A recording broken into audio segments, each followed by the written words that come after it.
Hello बच्चों, स्वागत है आपका अपने यूट्यूब चैनल विद्यार्थी विजन पे। मैं जीशान अहमद। बच्चों, आज मैं आपको एनआईओएस का ज्योग्राफी कराने वाला हूँ, जिसमें हम बच्चों जल संसाधन के बारे में पढ़ेंगे। तो जैसा कि आप जानते हैं, हमें पढ़ाने के लिए हमें भी बहुत सारी चीज़ें, टूल्स की आवश्यकता होती है, माइक की आवश्यकता होती है, टेप की आवश्यकता होती है। तो बच्चों, कल मैंने 8 मई को मैंने मेरा नया टेप ऑर्डर कर दिया बच्चों। तो अब ये पहली वीडियो बच्चों मैं मेरे नए टेप से बना रहा हूँ। तो उम्मीद करता हूँ बच्चों आपको हमारी वीडियो समझ में आ रही होगी। आपके सहयोग के द्वारा ही बच्चों हम ऐसे साथ ये सभी प्रयास करते हैं। तो आइए स्टार्ट करते हैं बच्चों अपना चैप्टर जल संसाधन। तो जल बच्चों, जैसा कि आप जानते हैं, जल एक चक्रीय संसाधन होता है, यानी जल का हम बार बार इस्तेमाल कर सकते हैं, नवीकरणीय संसाधन बोल सकते हैं। हमारे धरातल पर बच्चों 3/4 भाग जो है जल का होता है, लेकिन हमारे पास बच्चों पीने योग्य पानी नहीं है। हमारे वहाँ बच्चों 2 प्रकार का जल होता है बच्चों। एक होता है अलवणीय जल, यानी जो खारा नहीं होता, वो 3% है। और बच्चों ज़्यादातर अधिकतर लवण वाला जल है बच्चों, जो कि 97% है। अर्थात हमारे पास पीने लायक बच्चों पानी बहुत ही कम प्राप्त होता है, इसीलिए बच्चों हम कहते हैं जल की कमी है। हमारे धरातल पर बच्चों 71% बच्चों भाग जल से घिरा हुआ है, लेकिन फिर भी जल की कमी है। तो इसका कारण है बच्चों क्योंकि अलवणीय जल बहुत ही कम है। और ये 3% में से भी बच्चों 3% में से भी आपने देखा होगा कि ज़्यादातर तो बर्फ़ के रूप में है बच्चों, ग्लेशियर्स के रूप में पानी के रूप में जमा है, यानी पीने लायक पानी तो बहुत ही कम है। यदि आपसे पूछे बच्चों, तो विश्व का हमारे पास क्षेत्रफल 2.4% है। विश्व की बच्चों जनसंख्या अगर पूरे विश्व की 17.5% भारत में रहती है। और यदि आपसे पूछे बच्चों जल संसाधन, हमारे पास संपूर्ण विश्व का 4% जल संसाधन प्राप्त है। इस अध्याय में बच्चों हम डिस्कस करेंगे जल संसाधन के महत्व के बारे में, जल के विभिन्न संसाधनों और उनके उपयोग के प्रतिरूप का वर्णन करेंगे, जल के असमान वितरण, मतलब कहीं पे ज़्यादा है बच्चों, कहीं पे कम है, उसके बारे में, और जल संसाधन से संबंधित जो मुद्दे हैं उन सभी का आकलन करेंगे। जल संसाधनों के संरक्षण और प्रबंधन के तरीकों, विशेषकर पारंपरिक विधियों का भी विश्लेषण कर सकेंगे। बच्चों, जल संसाधन जो जीवन के लिए महत्वपूर्ण है, आपने कई बार सुना भी होगा कि जल है तो कल है। और मैंने बताया बच्चों जैसा कि हमारे पास पृथ्वी का मात्र 4% ही जल है, जबकि जनसंख्या कुल विश्व का हमारे पास कितना है बच्चों, 17.5%। और हमारे पास जमीन बच्चों कुल विश्व का कितना है, 2.4%। लेकिन जल संसाधन बहुत ही कम है बच्चों।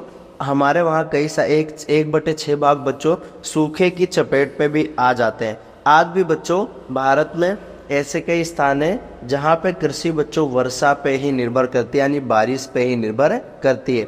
यानी सिंचाई के क्षेत्र की दृष्टि से भारत विश्व में पहला स्थान है बच्चों। शहरों में तीव्र रूप से औद्योगिकरण बढ़ता जा रहा है। आधुनिकीकरण के कारण जल की मांग भी बढ़ती जा रही है।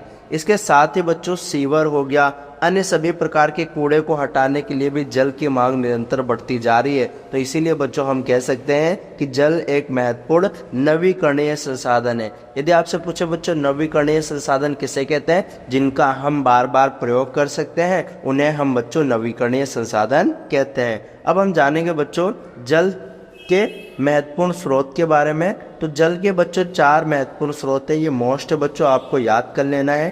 पहला बच्चों धरातलीय जल। धरातलीय जल अर्थात जो धरातल के ऊपर पाया जाता है बच्चों, जैसे जो जल बच्चों नदियों में होती है, जो जल बच्चों हमारे झील में होती है, जो तलेया या तालाब के अंतर्गत पाए जाते हैं, ऐसे जल को बच्चों हम धरातलीय जल कहते हैं।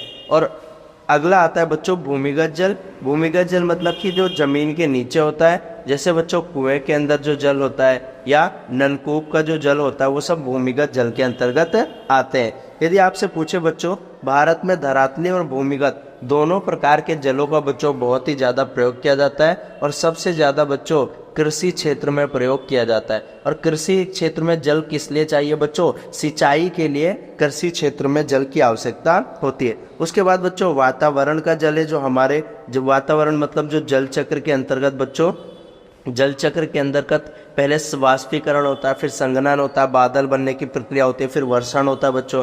उसके बाद सागर का जल आता है। सागर का जल बच्चों 97% है, लेकिन ये क्या है, लवणीय जल है, मतलब बच्चों खारा पानी, इनका प्रयोग हम कर नहीं सकते हैं। तो जल के स्रोत बच्चों 4 है, धरातल जल, भूमिगत जल, वातावरण जल और सागरीय जल।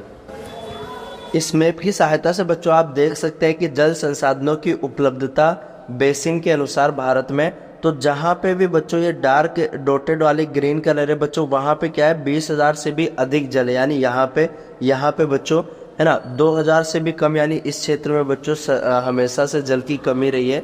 तो आप देख सकते हैं बच्चों कि भारत के अलग अलग क्षेत्रों में क्या है, किस प्रकार से जल की समस्या उपलब्ध है। अगला टॉपिक है बच्चों आपका जल बजट, कि जल बजट किसे कहते हैं। तो देश में उपलब्ध जल और प्रयुक्त होने वाले जल के बीच में संतुलन को ही बच्चों जल बजट कहते हैं, यानी हमारे देश में कितना जल उपलब्ध है और कितना प्रयुक्त है, उसके बीच में संतुलन क्या है। तो जल की उपलब्धता बच्चों मौसम पे भी निर्भर करता है। जैसे वर्षा ऋतु में बच्चों बारिश होती है, तो जो ग्राउंड लेवल होता है पानी का, है ना, भूमिगत जल होता है, उसका स्तर बढ़ जाता है। जैसे ही शुष्क मौसम आता है बच्चों, पानी की कमी होती रहती है। इसी प्रकार बच्चों समतल क्षेत्रों, पोरस मृदा वाले क्षेत्रों में पानी की उपलब्धता ढलान वाले पोरस मृदा वाले क्षेत्रों से अधिक होती है। जनसंख्या बढ़ने के साथ साथ ही बच्चों संसाधनों का प्रयोग मांग प्रतिदिन धीरे धीरे बढ़ता जा रहा है बच्चों, चाहे धरातल जल हो चाहे भूमिगत जल हो बच्चों, है ना। हमारे पास भंडार लगभग 23,840 बिलियन क्यूबिक मीटर ही है बच्चों।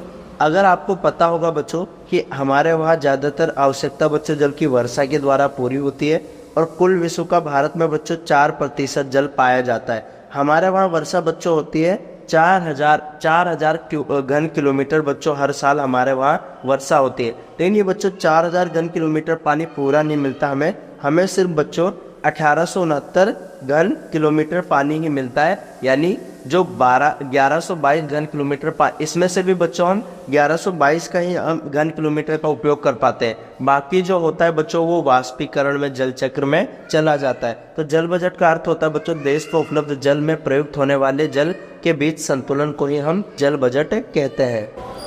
उसके बाद बच्चों 16.1 का महत्वपूर्ण प्रश्न है, सिंचाई युक्त क्षेत्र के संदर्भ में भारत का विश्व में कौन सा स्थान है। तो भारत में सिंचाई में बच्चों प्रथम स्थान है भारत का। भारत में किस नदी घाटी में धरातली जल भंडार की क्षमता सबसे अधिकतम है बच्चों। तो गंगा नदी भारत की सबसे बड़ी नदी है बच्चों, 2525 किलोमीटर। भारत के ऐसे 5 राज्यों के नाम लिखे जहां भूजल का बड़े पैमाने पर प्रयोग किया जाता है। तो जो बच्चों हमारे वहाँ भूजल का अधिक प्रयोग बच्चों पंजाब में किया जाता है, पंजाब के साथ साथ ही राजस्थान में भी किया जाता है बच्चों, राजस्थान के अलावा बच्चों तमिलनाडु यहाँ पे भी किया जाता है। साथ ही साथ में बच्चों और भी राज्य जैसे कि महाराष्ट्र हो गया, यहाँ पे बच्चों भूमिगत जल का अधिक प्रयोग किया जाता है। और भूमिगत जल का प्रयोग क्यों किया जाता है, ताकि यहाँ पे सिंचाई की व्यवस्था अच्छी से हो सके। और भूमिगत जल का उपयोग करने से बच्चों कई सारी समस्याएं भी उत्पन्न हो जाती हैं। जैसे कि बच्चों अगर हम ज़्यादा भूमिगत जल का उपयोग करेंगे तो हमारे वहाँ पे जो ज़मीन का पानी होता है ना, उसमें फ्लोराइड की मात्रा बढ़ जाती है,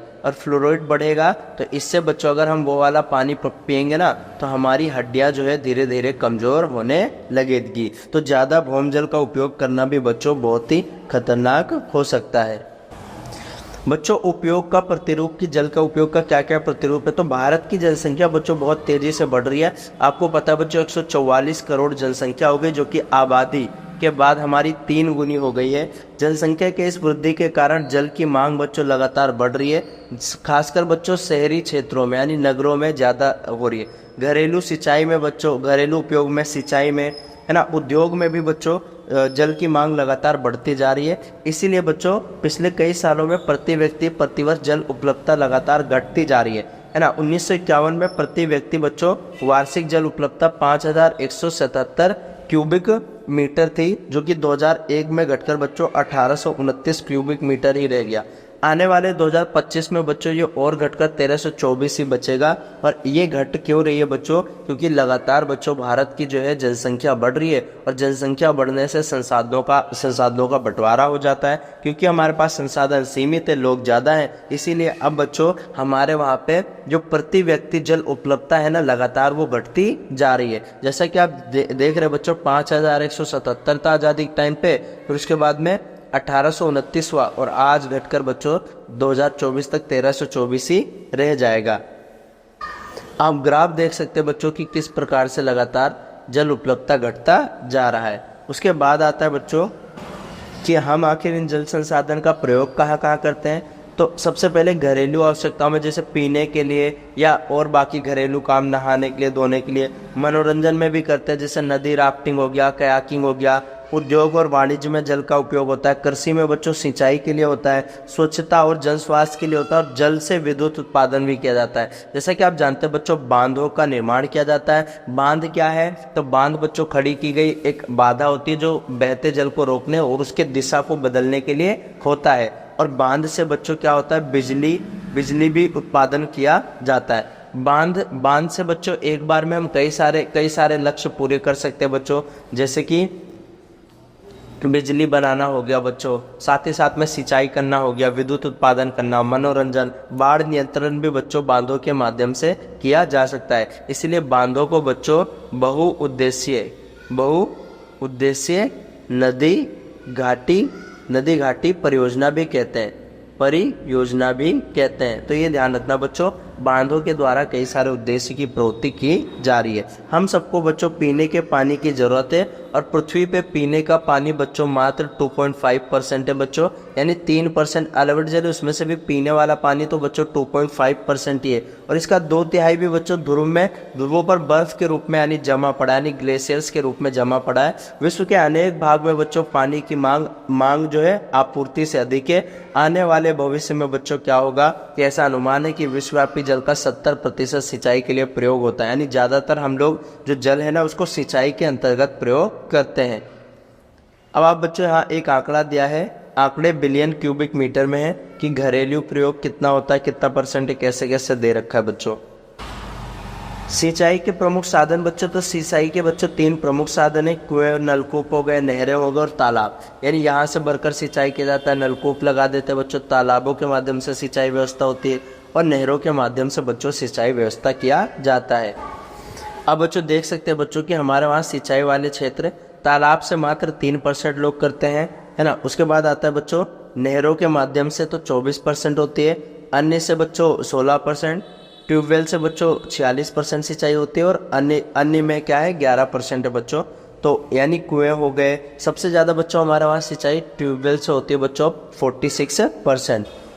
अगला महत्वपूर्ण प्रश्न है बच्चों कि भारत में सिंचाई के विभिन्न साधन कौन कौन से हैं। तो मैंने बताया बच्चों भारत में सिंचाई के कुओं के द्वारा सिंचाई होता है बच्चों, नलकूप के द्वारा भी सिंचाई होता है, नहर हो गए बच्चों और साथ ही साथ में तालाब हो गए, इनके माध्यम से सिंचाई की जाती है। उन राज्यों का नाम लिखिए जहां मुख्य रूप से तालाब के द्वारा सिंचाई की जाती है। तो बच्चों तालाब अभी भी तमिलनाडु हो गया हमारे वहाँ, है ना, उड़ीसा हो गया, साथ ही साथ में महाराष्ट्र, कर्नाटक, इन राज्यों में अभी भी तालाबों के द्वारा ही सिंचाई की जाती है। सिंचाई की मांग बढ़ने के क्या कारण है बच्चों? तो सिंचाई की मांग बढ़ इसलिए रही है क्योंकि वर्षा में बच्चों क्षेत्रीय और मौसमी बदलाव हो रहा है और हम लोग अब वाणिज्यिक फसलों की ओर झुकाव हो रहा है। यानी एक साल में पहले एक फसल होती थी बच्चों, अब एक साल में 3 फसलों को उगा रहे हैं। इसीलिए बच्चों हमारे वहाँ सिंचाई व्यवस्था में जो है मांग बढ़ रही है और वर्षा की अनियमितता बच्चों वर्षा समय पे नहीं हो रही है। अगला आता है महत्वपूर्ण प्रश्न बच्चों की पानी को बचाने के लिए हम क्या क्या कदम उठा सकते हैं। तो उसमें से सबसे महत्वपूर्ण है बच्चों वर्षा जल संग्रहण के माध्यम से हम जो है जल को बचा सकते हैं। अब आप पूछेंगे बच्चों वर्षा जल संग्रहण क्या है? तो वर्षा जल संग्रहण बच्चों अधिकांश जल जमीन, वर्षा जल संग्रहण का अर्थ होता है बच्चों कि जो बारिश का पानी होता है ना उसको जो एकत्रित करते हैं तो उसे हम क्या कहते हैं वर्षा जल संग्रहण। प्राचीन भारत में बच्चों वर्षा जल संग्रहण के अनेक ढांचे पाए जाते थे, यानी पहले जमाने में भी बारिश का पानी करते थे। लोगों को वर्षा और मृदा के गुणों का पहले ज्ञान होता था और वो लोग बारिश के पानी को इकट्ठा कर लेते थे बच्चों, है ना। तो वर्षा का अधिकांश जल जमीन में बच्चों प्रवेश नहीं कर पाता और व्यर्थ में बह जाता है। आज तो आपने देखा होगा शहरों में बच्चों सड़कों का निर्माण हो गया, कंक्रीट का निर्माण हो गया, इसके कारण जो बारिश का पानी होता है ना वो सड़कों के माध्यम से ऐसे बहता बहता बच्चों, सड़क क्योंकि सोख पाती नहीं है तो नाले में जाता है, नाले से गटर में, और वो पानी गंदा हो जाता है बच्चों। इसी बर्बादी है ना, बर्बादी को वर्षा जल को इकट्ठा करने से रोका जा सकता है और यही वर्षा जल संग्रहण कहलाता है बच्चों, यानी बारिश के पानी में, और इसे बच्चों भविष्य में इस्तेमाल किया जाएगा। वर्षा जल की क्यों आवश्यकता है बच्चों? तो धरातलीय जल धीरे धीरे कम होता जा रहा है, कि हम लोग भूजल पे निर्भर हैं और भूजल भी कम हो रहा है, जिससे फ्लोराइड की मात्रा बढ़ रही है, और ऐसा पानी पियेंगे तो हमारी हड्डियां भी कमजोर हो जाएगी। और शहरीकरण बच्चों बढ़ रहा है, नगरीकरण बढ़ रहा है, यानी जल की मांग भी ज़्यादा हो रही है, जल की मांग में बढ़ोतरी हो रही है बच्चों, और जल की मांग बढ़ रही है, प्रति व्यक्ति हमारे वहाँ जल की कमी हो रही है। तो इसीलिए बच्चों हमें क्या है, वर्षा जल संग्रहण करने की आवश्यकता है।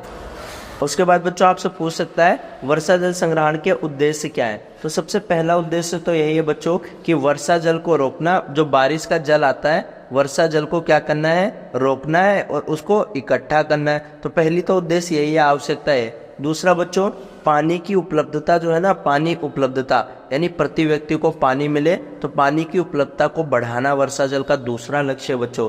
तीसरा क्या है, जो भूमिगत जल है ना, भूमिगत जल, उसमें वृद्धि हो जाएगी बच्चों वर्षा जल संग्रहण करेंगे। और साथ ही साथ में जो हमारे जल के नीचे फ्लोराइड हो गया, नाइट्रेट जैसे धातु है ना, उन सभी को खत्म कर देना। और अगर बच्चों वर्षा जल संग्रहण करेंगे तो ये सब मृदा अपरदन को भी रोकेगी। तो वर्षा जल संग्रहण मतलब बारिश के पानी को इकट्ठा करना, और क्यों किया जाता है उद्देश्य भी आपको मैंने बता दिया। अब बच्चों वर्षा जल संग्रहण के तरीके, तो भारत के अनेक भागों में बच्चों अनेक प्रकार के तरीकों के द्वारा वर्षा का जल संग्रहण किया जाता है। गड्ढों का निर्माण कर लेते हैं बच्चों, है ना, 1 से 2 मीटर चौड़े होते हैं, 2 से 3 मीटर गहरे हो सकते हैं ना, किसी के भी आकार बनाकर, और इन गड्ढों को कंकड़ और रेत से भर दिया जाता है, और इससे वर्षा जल इसमें आसानी से भर जाता है और इसका रिसाव भी नहीं हो जाता। खाइयों का निर्माण कर लेते हैं बच्चों, है ना, कुओं का भी प्रयोग कर लेते हैं, यानी एक कुआं बहुत लंबा गहरा खुदवा देंगे, बारिश का पानी इसमें इकट्ठा हो जाएगा और बाद में उसका इस्तेमाल करते हैं बच्चों। हैंडपंप, एकत्र किए गए जल को फिल्टर के माध्यम से बच्चों जमीन के नीचे डाला जाता है, और इससे क्या होता है, भूजल के अभाव के क्षेत्रों में हैंडपंप लगा दो, यानी वहां से। तो वर्षा जल संग्रहण के बच्चों कई सारे तरीके होते हैं। साथ ही साथ में बच्चों कुछ अन्य तरीके भी होते हैं, जैसे टाका। टाका कहाँ पर होता है, राजस्थान में, और ये जमीन के नीचे टंकी बना दी जाती है। और वर्षा जल संग्रहण में बच्चों जो पहली बारिश होती है ना, पहली बारिश का पानी इकट्ठा नहीं किया जाता है, क्योंकि पहली बारिश के पानी में कुछ केमिकल ऐसी मान्यता है बच्चों, उसको पीते नहीं है। उससे क्या करते हैं, जो टंकी होती है ना नीचे जो वो बनाते हैं, उसको साफ करने का काम किया जाता है। फिर दूसरी तीसरी जो बारिश होती है ना, वहाँ पे इकट्ठा करते हैं। साथ ही में बच्चों, है ना, गुल अथवा कुल के, यानी पहाड़ी इलाकों में बच्चों वर्षा जल संग्रहण के लिए गुल अथवा कुल पद्धति का वो किया जाता है। साथ ही साथ में बच्चों कहीं पे बांस की जैसी व्यवस्था, कहीं पे गड्ढे बना देते हैं। तो इस तरह से वर्षा जल यानी बारिश के पानी को इकट्ठा किया जाता है, गड्ढों का निर्माण कर, खाइयों का निर्माण कर, कुओं का प्रयोग कर और हैंडपंप का प्रयोग कर।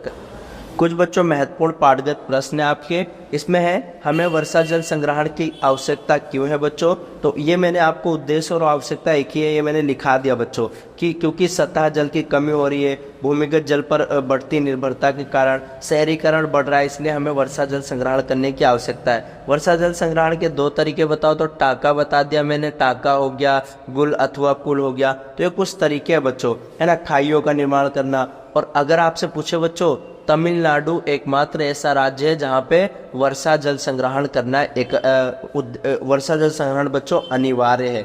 उत्तराखंड में किस प्रकार जल का संरक्षण और चैनलों का पुनर्भरण किया जाता है बच्चों। तो उत्तराखंड में पानी के गड्ढों के द्वारा, पानी के गड्ढे बना देते हैं बच्चों, उस तरह किया जाता है। अब आता है बच्चों जल संसाधनों की चुनौतियाँ।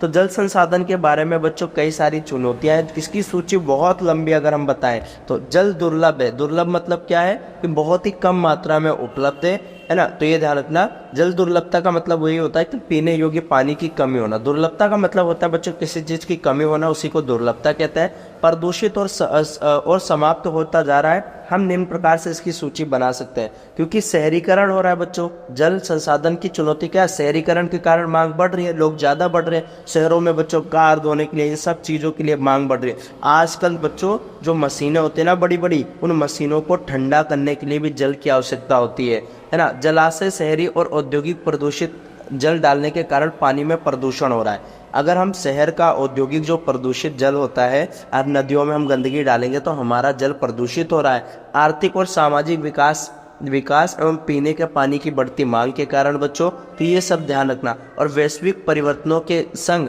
जल संबंधी घटनाओं के कारण दबाव और जल दुर्लभता की समस्याएं आ रही है। तो ये आप ध्यान रखना है, जल संसाधन की महत्वपूर्ण चुनौतियां हैं। अब बच्चों जब जल की चुनौतियां आ रही थी तो भारत सरकार ने भी बच्चों राष्ट्रीय जल नीति लेकर आई। यदि आपसे पूछो बच्चों, राष्ट्रीय जल नीति सन 2002 में भारत सरकार लेकर आई थी। इसकी प्राथमिकता यही थी बच्चों कि ज़्यादा से ज़्यादा लोगों तक पेयजल यानी पीने का पानी जो है प्रदान किया जाए, प्राप्त किया जाए। उनको सिंचाई हो गया, जल शक्ति, नौकायन, औद्योगिक क्षेत्र और अन्य हर जगहों पे बच्चों उनको पीने का पानी क्या करें की सुविधा की जाए। साथ ही साथ में बच्चों अगर पूछे राष्ट्रीय जल नीति की विशेषताएं क्या क्या चीज़ थी, तो इसमें विशेषताएं ये बच्चों कि जल आवंटन में पहली प्राथमिकता तो सभी जाति और प्राणियों को पीने का पानी मिलना चाहिए। यानी सबसे पहले मेन तो था बच्चों, सरकार ने कहा था पीने का पानी मिले सबको, है ना। दूसरा, धरातल और भौम जल की गुणवत्ता की डेली जांच होनी चाहिए। भूमिगत जल में हो रहे शोषण को सीमित किया जाना चाहिए, यानी जो जमीन के नीचे जल खत्म हो रहा है। और जल के बचाव के लिए बच्चों लोगों यानी जन जागरूकता फैलाना जरूरी है।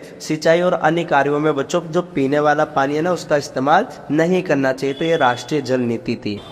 साथ में बच्चों भारत सरकार ने राष्ट्रीय नदी जोड़ो कार्यक्रम भी लेकर आई थी बच्चों। तो इस कार्यक्रम का उद्देश्य जो जल की अधिकता वाली नदी घाटियों को जल में जिस नदी में कम जल है ना, उनसे जोड़ देना है, ताकि अधिकता वाले क्षेत्र के जल को न्यूनता वाले क्षेत्र की ओर मोड़ा जा सके। नदियों को जोड़ने के कार्यक्रम के पीछे बच्चों जल की अधिकता और न्यूनता वाले क्षेत्रों में बाढ़ और सूखे की त्रासदी को बचाने का विचार था बच्चों। लगभग 300 मजबूत बांध ढांचे 37 नदियों को आपस में जोड़ने की पहचान की गई है। इसका लाभ यही है बच्चों कि जिन क्षेत्रों में पानी की व्यवस्था नहीं है वहाँ पे पानी की व्यवस्था होने लगेगी। जैसे यदि आपसे पूछे बच्चों, राजस्थान में भारत सरकार ने इंदिरा गांधी नहर के माध्यम से पानी पहुंचाया और उसको हरा भरा किया।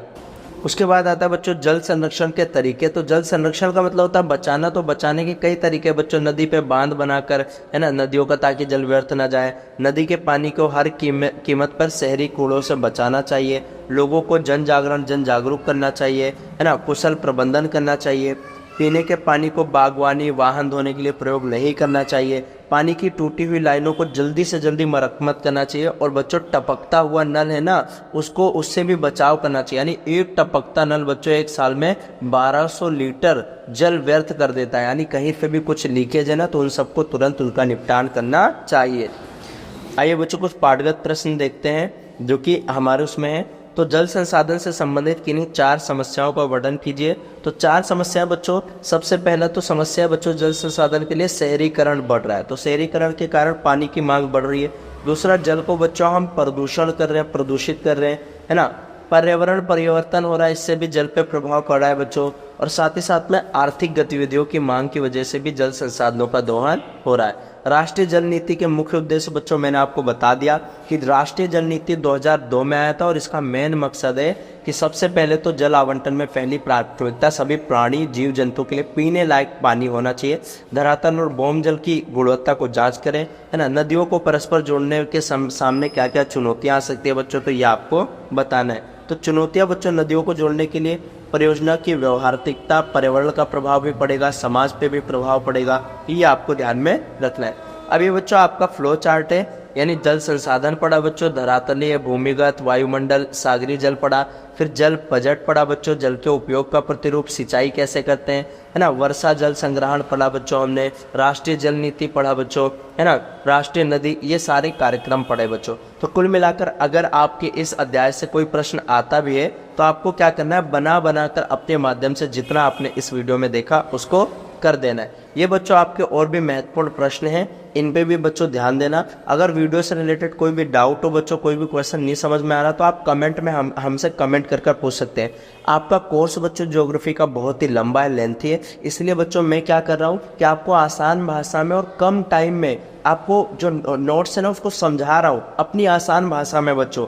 बुक की अगर एक लाइन कराऊंगा ना तो बहुत टाइम लग जाएगा, वो वीडियो 1 घंटे की बनेगी, जिसका कोई फायदा बच्चों अब लास्ट टाइम में नहीं है। तो इसलिए बच्चों मैं टॉपिक तो आपकी बुक का ही रहता है, लेकिन उसको मैं अपनी आसान भाषा में कराता हूँ। उम्मीद करता हूँ बच्चों वीडियो आपको पसंद आई होगी। अगर आपको हमारी वीडियो पसंद आती है तो आप हमारे चैनल को सब्सक्राइब करें और वीडियो को लाइक करें। साथ ही साथ में बच्चों बेल आइकन भी दबा दें, क्योंकि हम अपनी वीडियो को अपलोड करते हैं और आपको तुरंत पता चल सके और आप जल्दी से जल्दी इसका लाभ उठा सके। मिलेंगे नेक्स्ट वीडियो में। जय हिंद।